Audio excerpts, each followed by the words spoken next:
Hey guys, it's Egan. It's almost 10 p.m. at 5/17/2015, May 17th, 2015. Anyway, we played Boss Payload Badwater A1 today, which was a modification of the PD game mode that I made originally for the 72-hour contest in January. The PD game mode actually came around in like August or maybe September. When I was thinking up ideas on what to do for the MVA contest, but I mean, like, it was a modification of that game mode that I made for Watergate that I made into the 72-hour contest map called PD Egan 72. I'm talking about that one specifically because that one ended up working out pretty well. Like, I would say the game mode for Watergate ended up going in a completely different direction. And it was like the game mode that I made for PD Egan 72, it was somewhat based off the things that I thought Watergate's game mode at the time didn't do a very good job of. So it was like, okay, well, okay, these things that I thought annoyed me, how do I do them better? There was one like, how do you represent how many cores someone has on them, right? Because that was the thing, like, you kill a guy and suddenly he drops like 8 cores. Like, okay, well, I had no idea he was worth 8 cores, you know? And then there's also like a thing like, you have, not only do you have no idea how much they're worth, but they could be worth 1, they could be worth 8, and there'd be like no noticeable difference in quality. And it didn't matter, you know? It didn't matter that they had 8 cores on them. It didn't matter that they had 1 core on them. For regular TF2 mapping, you really can't buff them up depending on how many things they have. You know, you can't say, okay, well, they have 8 cores, do plus 80% damage or something like that. You can't do that. You can give conditions like, you know, maybe at 5 cores, they'll get this condition. At 6 cores, they'll get another condition. 7 cores, they'll get another condition, you know, or you can like lay them out at 5, 10, 15, 20. And that's what I did for PD Egan 72. Just in case you don't remember, or if you never saw it, was that I made it so that when you got to 5 cores, you would get the first level, and then once you got to 10 cores, you get the second level, and that was it. There was only that many levels. Just to mention, the PD game mode, it's player destruction game mode, and it's like you get points for killing players, but I mean points in the sense that you can see it on your heads-up display.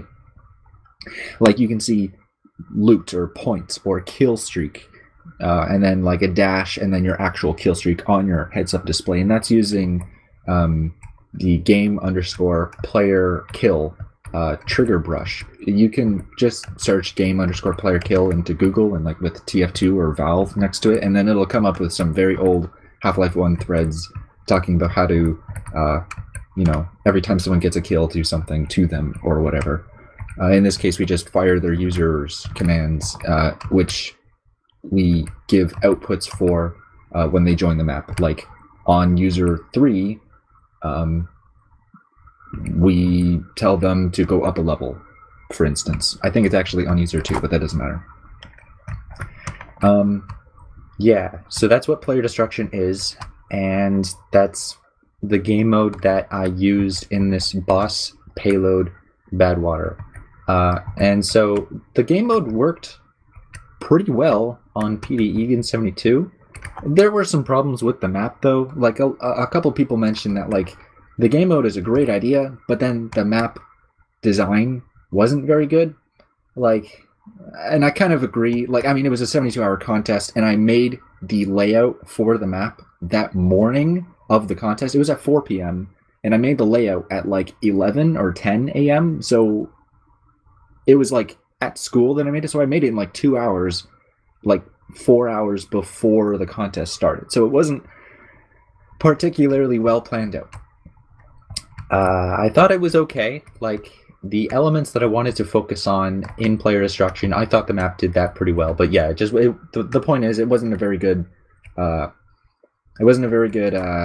you know, representation of good PD gameplay, or it was a decent representation, but it wasn't a great representation. Anyway, the point is, Badwater, I wanted to see what would happen if I put this PD game mode that we thought was pretty good onto a good map. Like, it's a well-tested, like a lot of community servers run Badwater. Even if it's like a custom map server, I've seen servers like that say they're custom maps still play Badwater and like Barn Blitz or Gold Rush, you know, just because they're just really good server maps, you know, it's reliably fun. Just battle tested, right? So yeah, that's what I did, is I put the PD game mode on payload Badwater. My version actually modifies the lighting and the displacement blend texture and the fog settings to be that of Capture Point Cold Front. So it's actually just snowy everywhere. And I'm sure you'll see this. I'll have some video in the background of this talk audio of the gameplay of the map, and you'll be able to see like the bosses running around the map. There's the mini boss at 5 kill streak, and there's the big boss at 10 kill streak. Mini boss gets a large head, and big boss gets like he gets to 2.2 times regular model scale.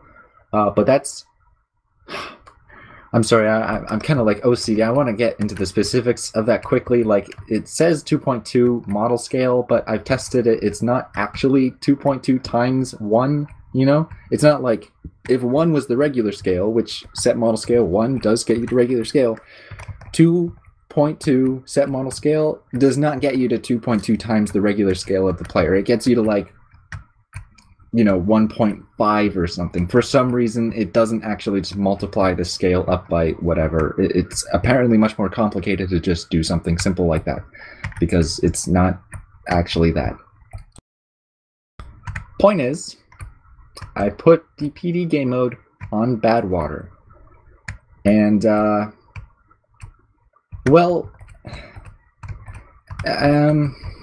it was an interesting test. I'll say that much.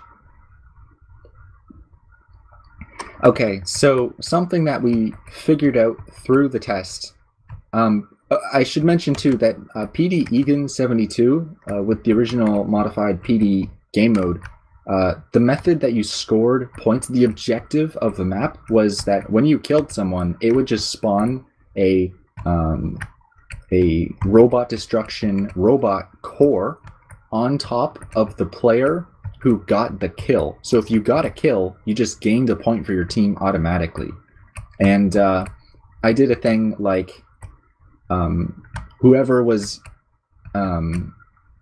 it was something like, if you got a mini boss kill, it would just detect someone who was on the who was on your team and give that person 5 points. Or 4 points, because whoever got the kill, the mini-boss kill, would get the 1 point, and then you need an additional 4 points to be given to your team. So I would just hit someone random with 4 points, because it was, in my opinion, way too dang difficult to try to find out who or what kind of person you killed. Like, okay, person you killed, were they a regular person? Give them 1 point. Were they a mini-boss? Give you 5 points. Were they a big boss? Give you 10 points. That's holy shit difficult. Like, there's no way you can figure that out, as far as I'm concerned. So instead of like grinding my head on that, keep in mind this was like the day of the 72-hour contest, so I was like a little bit, you know, short on time. I think that bumping noise in the background is fireworks. It's Victoria Day tomorrow. I don't know, it sounds like someone's hitting the glass. I don't know, the point is, it's, oh man, that banging, okay, it stopped. I was gonna say it's distracting. Wow.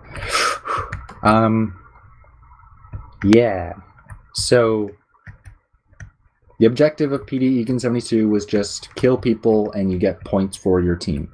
And if you kill a mini boss, you get 5 points. If you kill a big boss, you get 10 points. So there was some sort of objective there where, like, you know, if you become a mini boss or a big boss, you are worth more, you know. If someone kills you, it's very obvious, you know, okay, the guy with the big head, kill him, you get 5 points. Kill the guy who's 2.2 times regular scale or whatever, you get 10 points. You know, it's very obvious how much people are worth, because it's based on a kill streak, and that's shown on your heads-up display. Like once you get a kill, it'll go, okay, your next level mini boss is at 5. You know, so you kind of associate, okay, 5 with the mini boss. That's the point here I'm trying to make. And the objective of Payload Badwater, simply the objective here was push the cart to the end. The PD game mode, I took out all the complicated, confusing, you know, if they're mini boss, give them 5 points. If they're 10, if they're big boss, give them 10 points, because those were complicated. And I took that stuff out just to simplify the transition to Badwater, and I was going to go, okay, let me just do Payload Badwater, just the payload, and we'll see how that works. And it felt like what you'd imagine it would feel like, where the PD game mode suddenly wasn't really connected to payload. And while it was an interesting addition, it just felt like an interesting addition. It didn't feel like it was necessary to do, you know? So that, I guess that's the thing, tip number one, that if you're doing this sort of PD stuff, you have to kind of really incorporate it into the map. Something like what PD Egan 72 did was I made it so that, you know, not only do you get immediate points for killing specific, you know, amounts of players, and that goes directly to the objective, is getting points, you know? But there was also a thing where, like, because it was using Robot Destruction's intelligence core, it was something like you needed to get to their flag, and you would be able to pick up their points, you know, drain their score bar of points slowly if you were standing on their vault trigger thing. And it'd be like, oh, a new element is in play, you got to stop the flag carrier or else they're going to steal all your points, you know?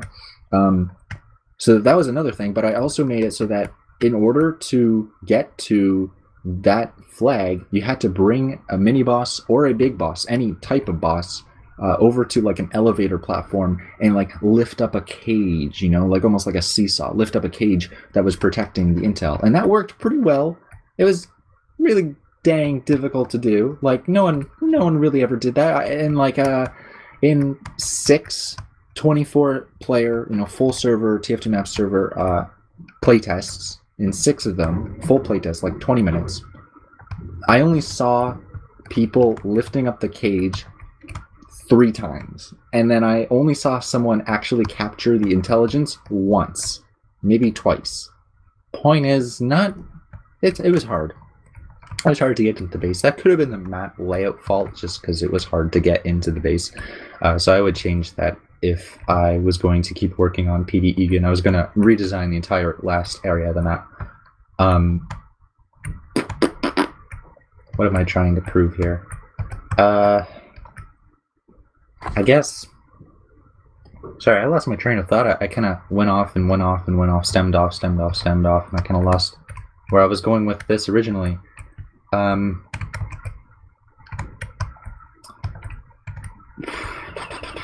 I guess, like, yeah, the Payload Badwater game mode didn't really, it wasn't really connected to PD game mode, and it felt like that. What else did I write down? Oh, okay. I wrote down, it wasn't particularly fun because people couldn't survive as a big boss for a long time, no longer than 2 minutes. If you were going to continue down this path, you would need to make them live longer, like 3 minutes. And even in the past, last January, so 2014 January, for the 72-hour contest, that biannual date, you know, every 6 months, I made a map called DM Egan, and kind of luckily, I wanted to remake the Juggernaut game mode, and so a Juggernaut being like there's one person chosen randomly who's like a boss, and everyone targets the boss, and if you kill the boss, you become the boss. And I wanted to make something like that where, like, if you pick up the flag, the neutral flag, you become the boss, and suddenly, you know, you change to the other team instantly without even having to spawn. That's what the AdCon 43 would have been for. So you instantly change to, like, blue team, and suddenly everyone's against you, and you're the only blue guy who has the flag, and you're gigantic, and you get a bunch of kills, and someone kills you, you drop the flag, and you go back to the red team. And then, someone else goes to pick up the flag, and, you know, everyone's kind of like hesitant. I don't know if I want to pick this shit up because, like, everyone's looking at me, you know. You pick it up, immediately turn into a big guy, and everyone's fighting you again. And that was the idea for DM Egan. In the end, AdCon 43, Valve decided to just remove its functionality. I've sent them a couple emails about that, and they haven't replied back. So I'm kind of thinking they're like, if we add that, we'd run into the same issues we had last time. So no thanks. Because they removed it for some reason, you know, they probably don't want to reintroduce it just because someone requested it, if they had a reason to remove it, right? Because they could have just left it in, but they didn't. They chose to remove it. Anyway, the point is, that was the original idea for DM Egan, and then I ended up making it so that instead of instantly changing someone who picks up a flag to the opposing idle, or not idle, like free-for-all, the opposing team, instead of just instantly doing that, it was just once one person on the start of a round. So like you join in the start of the round, and it would just send someone over to the other team, and then that one person would be the boss, and they would have to go capture some points, and you'd have to kill them, and they were a big boss. And it was something like, instead of doing like complicated maneuver of like giving them more health, because that was really wonky, depending on how many players were connected at the start of the round, I just gave more bosses at the start of the round. So if there was like 25 people, there'd be 3 or 4 bosses just running around. So 4 people would be randomly chosen to be bosses, and that was really interesting. A lot of people really liked that. And I think, looking at the payload badwater bosses, in this specific case of where I said, like, it was really hard to survive as the boss, in this badwater location, there is a lot of, like, twists and turns and overhangs, you know, like you could jump out of windows and jump on people who were standing on the cart. So if the guy was just standing on the cart, the big boss, well, there's no way to really protect people against backstabs. I mean, you can give them the condition of, like, survive all damage until health is 1 or something like that, but then they would just backstab you, your health would turn into 1, and then they just shoot you, or some other damage. If you were on fire, you would die, like, the next frame, you know? So there really isn't any way to protect them against backstabs, and in this map of badwater, they would get backstabbed, like, every single time. I don't think anyone that was a big boss died from regular combat. You know, I even saw a couple spies who were mini bosses before just regularly dying. So that was the thing, was like, being a boss was really cool, but it wasn't really cool, you know? It wasn't like DM Egan cool, where, like, everyone's focusing on you, and you're a gigantic boss, and you are, like, uber charged for a little while, and you got crits, and you're just killing everybody like crazy, and you're, like, the center of attention, but, you know, it's open enough in a giant area where you can, like, not get backstabbed because you can see people coming at you and shit. And in Battlewater, that didn't really happen, and I feel like it would be better if it was, like, even if it wasn't that, like, people couldn't be backstabbed, or if they were ubercharged or something, you would just make it so that, here's an idea. You make it so that one person's a boss somehow. Maybe, like, the first guy who gets a kill, he turns into a boss. And then if you kill the boss, you turn into the boss instantly. You know, it'd be like Juggernaut, but between 2 teams. You kill the guy who's the boss, you become the boss. Someone kills you, they become the boss. Just instantly, they become the boss. That'd be kind of interesting. It'd be hard to make it, like, you know, objective based, because, like, you can go, oh, well, every time you kill a big boss, you get a point. Okay, so one team goes up a point. Okay, then the other team goes up a point. Okay, and then one team goes up a point. Okay, and then the other team goes up a point. So it's just like, we hit the first one. 15-14, 15 wins, you know? It's kind of stupid scoring mechanism. You can't base it off that. I've thought of that. That's why I'm talking about it. It'd be difficult to kind of wrap an objective around that, or to think of an objective that really amplifies its reasoning. You know what I'm trying to say. I don't want to say like, oh, we'll wrap the objective around that. Oh, Egan, you can't just wrap the objective around that. It has to be totally ingrained into the design of the game mode. And I'm like, I know, I was just saying that. Just the words I chose. Dang. So that's the thing, is that people who became the bosses wanted to and sort of felt important, but not really, because bosses were rare, like the big bosses I'm talking, they were rare in this Badwater test, where like I saw maybe 5 people turn into big bosses over the 30 minutes we played this map. So that's like once every 6 minutes. That's a long time, actually. 6 minutes is a pretty long time. And yeah, so if they were just on the map more, or people who were the boss, you know, could just survive longer and not be backstabbed instantly, that's kind of why DM Egan worked as well as it did. And because, you know, there were more bosses depending on how many players. So even if you backstabbed one, there was probably like 2 others or 3 others on the map. So it didn't feel like it was just the end of the round, or the end of that action, you know, the moment that you killed the big boss. So that's kind of what I was trying to say here. There was just general points of stuff like, I had some ideas on how to fix this sort of thing. I'll just read some of the feedback I left. Something like, first kill the map becomes big boss. Yeah, I already talked about that. An idea might be further based on the DM, Egan, permission, and Juggernaut. So there's a big boss and you kill the big boss. Yeah, I already talked about that. Basing it off kill streaks is a bit weird. I might even suggest killing it from kill streaks to something else entirely. How long you survive. Right. That's a thing.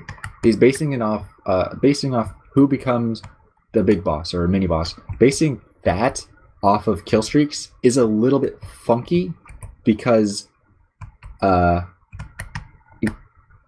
kill commands, like game player kill, as I've mentioned, that comes from like Half-Life 1 Gold SRC stuff, and so it's not totally great. Like, I don't think taunt kills give kills. I mean that's a rarity anyway, but I don't think like if you were like a medic, you don't get any kill streak at all. So like kind of basing it off of doing that, like a medic would never become a boss. Like, that feels a little bit lame. Or like or a non-battle medic would never become a boss. It would just be so rare. It's like there's like an engineer. I think someone said that the sentry actually does kill. It counts as your kill. But then it was also someone said that like as an engineer, even though the kill, you got killed and it should reset your kill streak, it doesn't, because it's just connected to your sentry who is still alive, potentially. So it's like broken for kill streak. The point is, kill streak is wonky and funky, and it should be based off something that wasn't just kill streak, you know, or ideally it should be, but, you know, like there isn't really an option alternative. So I was thinking, well, this all these little points that I've been making, this all kind of like resonates with the direction that PD Watergate has been heading over the last several months.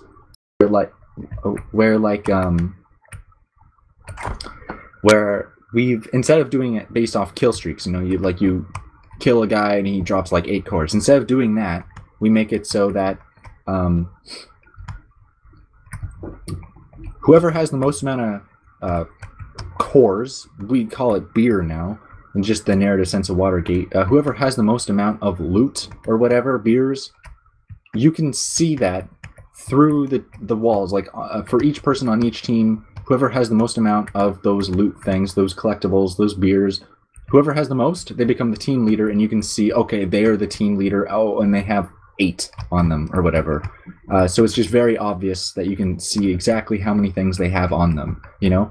And instead of doing it on kill streak, it's doing it on how many beers you've collected. So you could get a kill and they'll drop a beer on the ground, and that could be considered kill streak, but it's not totally based off that. So it's like, if you're a medic and you just find beers lying around, you can just pick up the beers. You know, there's even like the water route, the trough, kind of the trench in the middle of Watergate.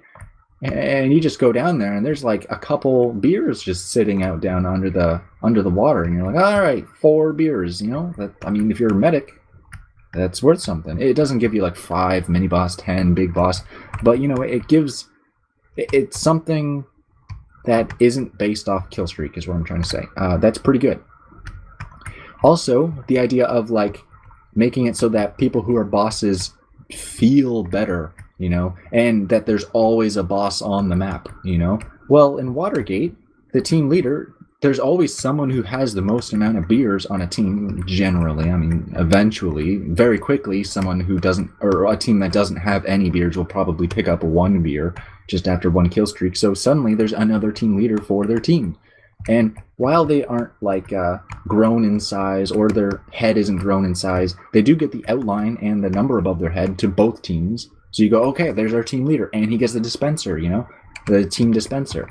So it always feels like there's a boss on the map, present on the map, and it feels like he's very important, you know, because he's directly in the game mode. You know, the idea of PD Watergate nowadays is like you pick up cores and you deposit these cores into a saucer beam that goes across the map. And so that was kind of based off a lot of suggestions and a lot of gameplay feedback. But yeah, scoring these things is now directly into the map. You know, it's like a narrative piece of the map. It feels important, and it feels like it's very connected.